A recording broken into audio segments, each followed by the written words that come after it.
அனைவருக்கும் உற்சாகமான காலை வணக்கம். ஸோ இன்னைக்கு நம்ம தினம் ஒரு சத்துக்கள்ல இன்னைக்கு நம்ம பார்க்க போறது ஒரு மினரல் பார்க்க போறோம். ஸோ அது ஒரு இம்பார்ட்டன்டான மினரல். ஸோ அந்த மினரல் நம்ம புரோட்டீன் மெட்டபாலைஸ் பண்றதுக்காக தேவைப்படுது. ஸோ இன்னைக்கு நம்ம பார்க்க போற மினரல் பாத்தீங்கன்னாக்கா மாலிப்டினம். ஜஸ்ட் ஒரு மினரல்ஸ்னா என்னன்றதை நான் பார்ப்போம். ஜஸ்ட் ஒரு ஓவர்வியூ. ஸோ இந்த மினரல்ஸ்ங்கிறது பாத்தீங்கன்னாக்கா இது மைக்ரோ நியூட்ரியன்ஸ். ஸோ நம்ம புரோட்டீன், கார்போஹைட்ரேட் இதெல்லாம் மேக்ரோ நியூட்ரியன்ஸ் சொல்லுவாங்க. ஸோ விட்டமின்ஸ் அண்ட் மினரல்ஸ்லாம் பாத்தீங்கன்னாக்கா மைக்ரோ நியூட்ரியன்ஸ். ஸோ இந்த மைக்ரோ நியூட்ரியன்ஸ் பார்த்தீங்கன்னா ஸ்மால் அமௌண்ட் தான் தேவைப்படும். ஒரு மைக்ரோகிராம் லெவல்ல இல்ல மில்லிகிராம் லெவல்ல தான் தேவைப்படும். பட் அதனுடைய பெனிஃபிட்ஸ் பாத்தீங்கன்னாக்கா எனார்மஸ் லெவல்ல இருக்கும். ஸோ நம்ம பாடி க்ரோத் அண்ட் டெவலப்மெண்ட், தென் ரெகுலரா நடக்கக்கூடிய மெட்டபாலிக் ஃபங்க்ஷன், நம்ம பாடிக்கு ஸ்ட்ரக்சர் கொடுக்கக்கூடிய skeletal system and muscles, neuro transmitter system, நம்ம பிளட் கிளாட்டிங் ஆகிறதுக்கு கிளாட்டிங் ஃபேக்டர் நம்மளுக்கு யூஸ் ஆகுது. தென் பாத்தீங்கன்னாக்கா நம்ம சுவாசிக்கிற காத்து ஆக்சிஜன் நம்ம பாடி ஃபுல்லா செல் எடுத்துட்டு போறதால, தென் நம்ம டெய்லியுமே நம்ம பாடியில சிந்தசிஸ் பண்ணக்கூடிய ஹார்மோன்ஸ் அண்ட் என்சைம்ஸ் இது எல்லாத்தையுமே பாத்தீங்கன்னாக்கா ஸோ நம்ம மினரல்ஸ் தேவைப்படுது. ஸோ இந்த இம்பார்ட்டன்டான ஒரு மாலிப்டினம் மினரல் பத்தி நம்ம இப்போ பார்க்க போறோம். இந்த மாலிப்டினம் அப்படிங்கிற ஒரு மினரல் பாத்தீங்கன்னாக்கா நிறைய என்சைம்க்கு பாத்தீங்கன்னாக்கா ஒரு கோப் ஃபேக்டர் தேவைப்படுது. எஸ்பெஷலி பாத்தீங்கன்னா இந்த அமினோ ஆசிட் மெட்டபாலிசம் நடக்கக்கூடிய ஒரு ப்ராசஸ்க்கு தேவையான என்சைம்க்கு ஒரு கோ ஃபேக்டர் மாலிப்டினம் தேவைப்படுது. தென் அந்த கன்வர்ஷன் ஆஃப் பியூரின் யூரிக் ஆசிடா கன்வெர்ட் பண்ற ப்ராசஸ்லயும் மாலிப்டினம் தேவைப்படுது. ஜென்ரலா இந்த மாலிப்டினம்ங்கிறது பாத்தீங்கன்னா ஒரு டீடாக்சிஃபைங் ஏஜென்ட். நம்ம பாடியில இருக்கக்கூடிய கழிவுகளை வெளியேற்றத்துக்கு ரொம்பவே தேவைப்படுது. எஸ்பெஷலி இந்த சல்ஃபைட்ஸ் ப்ராடக்ட் டீடாக்சிஃபை பண்றதுக்காக தேவைப்படுது. தென் ரெகுலரா நம்ம எடுக்கக்கூடிய ஃபுட்ல நமக்கே தெரியாம நிறைய கெமிக்கல்ஸ் ஆட் ஆயிருக்கும். ஸோ அந்த கெமிக்கல்லாம் லிவர் சுத்தம் பண்ணணும் அப்படின்னாக்கா அந்த ப்ராசஸ் பண்றதுக்கு இந்த மாலிப்டினம் ஹெல்ப் பண்ணுது. ஸோ எஸ்பெஷலி பாத்தீங்கன்னாக்கா நம்ம drugs, toxins, environmental pollutants, chemical by products, so இந்த மாதிரியான டாக்ஸின்ஸ்லாம் பாத்தீங்கன்னா டீடாக்சிஃபை பண்றதுக்கு மாலிப்டினம் தேவைப்படுது.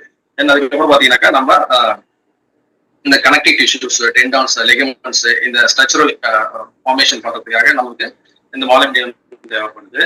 இன்கேஸ் இந்த மாலிப்டினம் கம்மியா எடுத்துக்கிட்டோம் அப்படின்னாக்கா, இல்ல சப்போஸ் தேவையான அளவு இல்லை அப்படின்னாக்கா நம்ம என்னெல்லாம் டெபிஷியன்சி என்கவுண்டர் பண்ணுவோம் அப்படின்னு பாத்தீங்கன்னாக்கா elevated level of uric acid. So அந்த பியூரின் யூரிக் ஆசிடா கன்வெர்ட் ஆகிற ப்ராசஸ் அந்த மெட்டபாலிக் டிஸ்டர்ப் ஆயிட்டு elevated level of uric acid வரும்.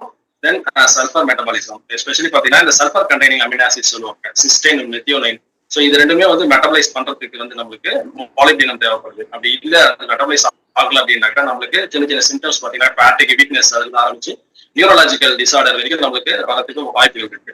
தென் குழந்தைங்களுக்கு பாத்தீங்கன்னாக்கா அந்த க்ரோத் அண்ட் டெவலப்மெண்ட் ரொம்பவே கம்மியா இருக்கும். தென் குழந்தைங்களுக்கு பாத்தீங்கன்னாக்கா ரேபிட் பிரீத்திங் இருக்கு, அதாவது டாக்கிபீனியா சொல்லுவாங்க, அது நிறைய மூச்சு வாங்குறது. அண்ட் அதுக்கப்புறம் பாத்தீங்கன்னாக்கா வேகமா இதயம் துடிக்கிறது, அது பாத்தீங்கன்னாக்கா டாக்கி கார்டியா சொல்லுவாங்க, ரேபிட் ஹார்ட் பீட், இந்த மாதிரியான சிம்டம்ஸ் எல்லாம் இருக்கும். தென் அதுக்கப்புறம் பாத்தீங்கன்னாக்கா சென்சிட்டிவ் ஆஃப் சல்ஃபைட்ஸ். இந்த சல்ஃபைட்ஸ்ங்கிறது இந்த இது டாக்ஸின் ரிமூவ் பண்ணல அப்படின்னாக்கா நம்மளுக்கு அதுக்கான சல்ஃபைட்ஸ் சென்சிட்டிவிட்டி அதிகமா இருக்கும். அது அக்யூமுலேட் ஆகிட்டு ஹெட்ஏக், ரேபிட் ஹார்ட் ரேட், தென் கேஸ்ட்ரைட்டிஸ் டிஸ்கம்ஃபர்ட்டும் நம்மளுக்கு வரதுக்கு சான்சஸ் இருக்கு. ஸோ இந்த மாலிப்டினம் பாத்தீங்கன்னாக்கா நிறைய ஃபுட்ஸ்ல நம்ம மேக்ஸிமம் எடுத்துக்கலாம். என்ன மாதிரி ஃபுட்ஸ் பாத்தீங்கன்னாக்கா வால்நட் இருக்கு, ஆல்மண்ட் இருக்கு, கிட்னி பீன்ஸ் இருக்கு, பாதாம், சீசன் சீட்ஸ், தென் பீனட்ல இருக்கு, தென் லெகும்ஸ், லெட்டின்ஸ், இந்த மாதிரியான காய்கறி பழங்கள் எல்லாம் கிடைக்குது. பட் என்னதான் நம்ம தேவை எடுத்துக்கிட்டாலும் அப்படி பாத்தீங்கன்னாக்கா டெய்லி நம்மளுக்கு ரெக்யர்மெண்ட் மீட் அவுட் ஆகுமா அப்படின்னாக்கா இட்ஸ் கொஸ்டின் மார்க் தான். உங்கள் டாக்டருக்கு ஊட்டச்சத்து மருத்துவம் குறித்து எவ்வளவு தெரியும்? அதுல டாக்டர் ரேஸ்டன் என்ன சொல்றாரு அப்படின்னாக்கா, ஸோ மாலிப்டினம் ஒரு நாளைக்கு 50 இருந்து 100 மைக்ரோகிராம் வரைக்கும் நம்ம தேவைப்படுது. இதை நம்ம ஃபுட்ல இருந்து எடுத்துக்கலாம். இன்கேஸ் ஃபுட்ல கிடைக்கல அதுனாக்கா அதுக்கு ஆல்டர்னேட்டிவ் சோர்ஸா சப்ளிமெண்ட்ஸ் எடுத்துக்கலாம் அப்படின்ற மாதிரி சொல்றாங்க. அந்த சப்ளிமெண்ட்ஸ்லயே பாத்தீங்கன்னாக்கா ஸோ நல்ல ஒரு குவாலிட்டியான சப்ளிமெண்ட்ஸ் நீங்க தேர்ந்தெடுத்து அதை எடுத்துக்கிட்டீங்கன்னாக்கா நீங்க ஹெல்த்தியா இருக்கலாம் அப்படின்றத நம்ம அந்த டாக்டர் சொல்லியிருக்காரு புத்தகத்துல.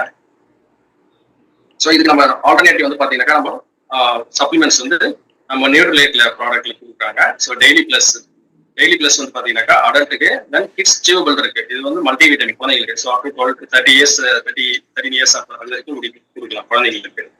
ஸோ இந்த ஒவ்வொரு டேப்லெட்மே பாத்தீங்கன்னாக்கா மாலிப்டினம் நம்மளுக்கு 45 மைக்ரோகிராம் கொடுத்துருக்காங்க. ஸோ நம்மளுக்கு ஆல்மோஸ்ட் நம்மளுக்கு டெய்லி ரெக்யர்மெண்ட் இதுலேயே நம்மளுக்கு மீட் அவுட் ஆகும்.